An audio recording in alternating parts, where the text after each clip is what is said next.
حکم کو عمل میں لے آیا تو اب قرات والی آیت عمل میں آ گئی اور اس کے وجہ سے اللہ تعالیٰ آپ کو ثواب بھی ملا. نماز بھی ہوئی نور علی نور. آم بھی کھائے اور گٹھلی بھی مل گئے, آم بھی کھائے اور گٹھلی بھی مل گیا.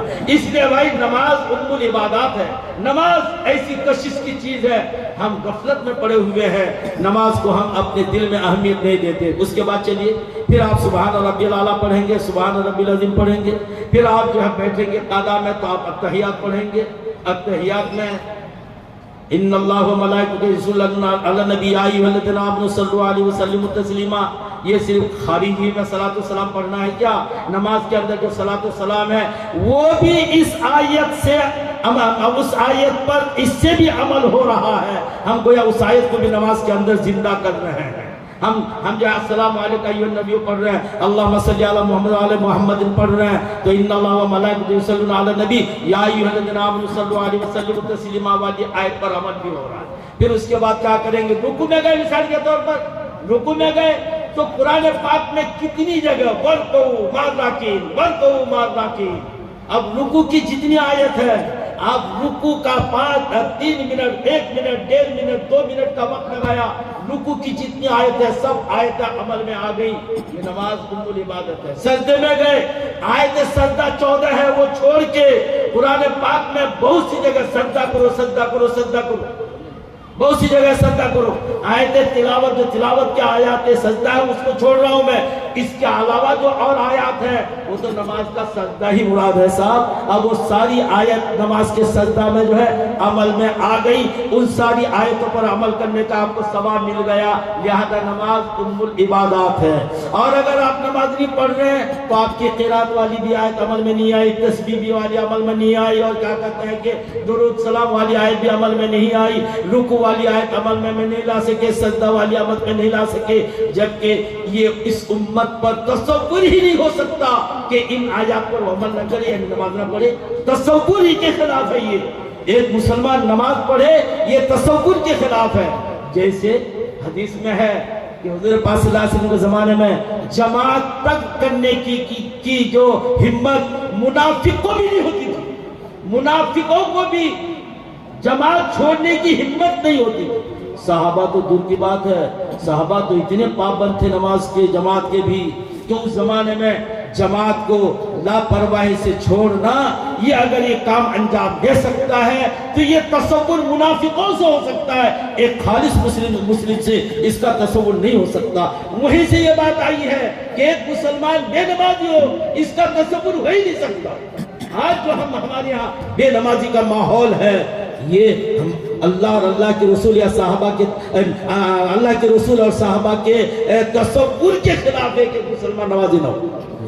صحابہ اور اللہ کے رسول کے تصور سے خلاف ہے کہ ایک مسلمان نمازی نہ ہو.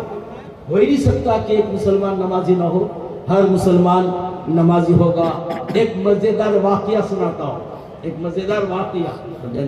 ہمارے مدارس میں نور الانوار ایک کتاب پڑھائی جاتی ہے, عربی چاہر میں یا عربی پنجوب میں. اس کتاب کا لکھنے والا ملا جیون, یہ یو پی کے رہنے والے تھے. انہوں نے المنار کتاب کی شرح لکھی نور الانوار, مگر مجزو بولی تھی. مجزو بولی ولی کی دو قسمیں, ولی ارشاد, ولی مجزو. ولی ارشاد پر اللہ کی طرف سے ذمہ داری ہوتی ہے لوگوں کی اصلاح کے لیے, وہ یہاں وہاں کا سفر کرے. جو ولی مجذوب ہوتا ہے وہ فنا فی اللہ ہوتا ہے, اس کے اوپر اللہ کی طرف سے ذمہ داری نہیں ہے کسی کو مرید کرے, کسی کی اصلاح کرے, کسی کے نفس کو دھوئے, یہ ذمہ داری نہیں ہوتی ہے. تو یہ ملا جیون بھی جو ہے نا یہ مجذوب تھے. کچھ نوجوان لوگوں نے کہا حضرت عجیب بات, یہ گنگا اور جمنا ندی نا آپ سے ملاقات کرنے آ رہی ہے, آپ انتظام کیجیے. اب بیچارہ پریشان ہو گئے کہ جمنا اور گنگا دونوں ندی مل کے آئے گی تو میں کہاں بیٹھنے دوں گا, جگہ کا ہے ہمارے پاس. سوچ فکر میں اس دن سبق نہیں پڑھایا, کلاس نہیں کیا. شاید لوگ کہنے لگے حضرت کس سوچ میں بیٹھے ہیں, کیا ہوا ہے حضرت پاس سبق نہیں پڑھا رہے ہیں. کچھ شاگردوں نے کہا حضرت کیا بات ہے, کیا پریشانی ہے, آپ کی پریشانی حل کرنے کے لیے ہم لوگ کافی ہے. بولا ہاں ایک پریشانی سامنے آئی ہے کہ کہ تم جیسے کچھ چھوکرے لوگ آئے، یان بچے آئے اور آ کے خبر دیا کہ گنگا اور جمنا ملاقات کرنے کے لیے آ رہی ہے، ہمیں انتظام کرنے کے لیے کہا کہ ہم اس کے بیٹھنے کا انتظام کریں۔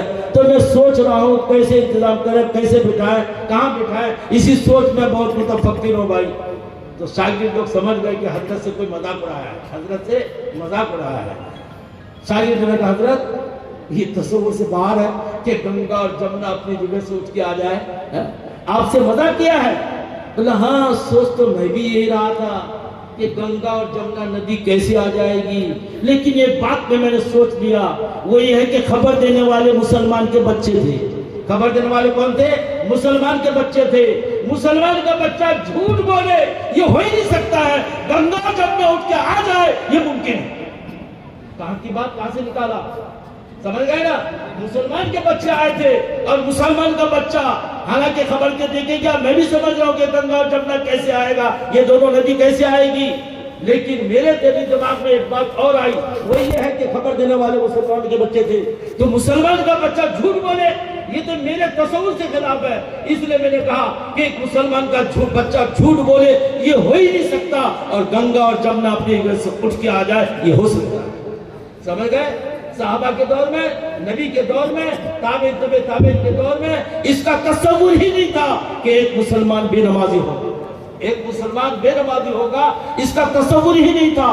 اس لیے نماز نہ پڑھنے پر دنیاوی کوئی سزا مقرر کرنے کی ضرورت ہی نہیں ہے، کیونکہ تصور کے خلاف ہے کہ ایک مسلمان بے نمازی ہوگا۔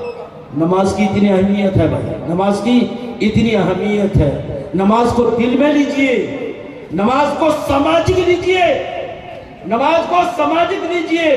ہر جوان، ہر بوڑھے جو بے نمازی ہیں، آج آپ وعدہ کر کے اٹھیے، آپ دل میں تحریت کیجئے بھائی، نیت جمع ہے احباب درد دل کہتے، پھر انتفاع دل دوستار رہے نہ رہے، پتہ نہیں حبیبی صاحب آشا کو زیادہ جانتے ہیں، میں نے صحیح نہیں پڑھا یا کچھ نہیں پڑھا، مگر تو دل کا درد آپ کے سامنے پیش کر دیا ہے۔ جتنے بھائی نمازی ہیں یہاں، جو لوگ نماز پابندی سے پڑھتے ہیں یا کم سے کم نماز آپ پڑھتے ہیں، جمعہ اور عیدین صرف نہیں، 5 وقت کی نماز آپ حد الامکان پڑھتے ہیں، وہ ذرا مہربانی کر کے ہاتھ اٹھائیں تو جو نماز پڑھتے ہیں، جو پڑھتے ہیں ماشاءاللہ۔ چلیے جو نہیں پڑھتے ہیں تو ان کو نہیں کہوں گا کہ آپ ہاتھ اٹھائیں، کیونکہ معصیت کا اظہار گناہ ہے، سمجھے نہیں؟ اظہار گناہ ہے، اس لیے آپ کی فجر کی نماز چھوٹ جائے نا تو آپ اس کی قضا گھر میں کیجئے، مسئلہ ہے، آپ مسجد میں نہ جا کے مت کیجئے، سمجھے نہیں؟ کہہ گو فجر کی نماز قضا ہو گئی ہے تو آپ اپنے گناہ کو ظاہر کر رہے ہیں۔ ان اللہ لا یغفر المجاہرین، گناہوں کو کھلا ظاہر کرنے والے کی اللہ مغفرت نہیں کرتا۔ لیکن اتنا تو پتہ چلا ہمارے اس مجلس میں کچھ ایسے ادھیڑ طبقہ کے لوگ ہیں، کچھ جوان ہیں، ہماری ماں بہنوں میں بھی یہی تعداد ہوگی، جو تعداد یہاں مائنورٹی کی نمازی کی ہے اور میجورٹی بے نمازی کی ہے، تو اس میجورٹی کی بے نمازی کی تعداد اللہ کرے یہ میجورٹی میں آ جائے اور سبھی میجورٹی میں آ جائے انشاءاللہ۔ آپ وعدہ کرتے ہیں آج سے ہی ہم جو بے نمازی ہم نماز پڑھیں گے، آپ کے ہاتھ کو ہم کاٹنے لیں گے، اٹھائیے ہاتھ، جو بے نمازی ہاتھ اٹھائیے، جو بے نمازی ہیں وہ ہاتھ اٹھائیے۔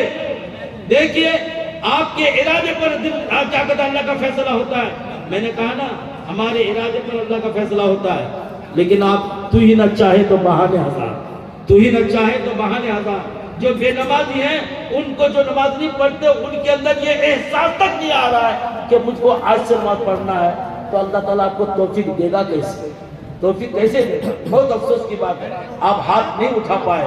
پھر دوبارہ کہتا ہوں، میں تھوڑے آپ کا نام جانتا ہوں، آپ وعدہ کر دیجیے ہاتھ اٹھا کے انشاءاللہ ہم آج سے نماز پڑھیں گے جو نہیں پڑھتے، سبھی اٹھائیے، سبھی اٹھائیے، سبھی اٹھائیے، کیونکہ جو نہیں اٹھا رہے ان کو شرم لگ رہی ہے، سب اٹھائیے، ہاتھ اٹھائیے، جو پڑھ رہے ہیں اور پابندی کریں، جو نہیں پڑھ رہے انشاءاللہ کل سے وہ نماز پڑھیں گے۔ ہماری ماں بہنوں سے بھی بہت عاجزی کے ساتھ درخواست ہے، بہت عاجزی کے ساتھ، غیبت گلہ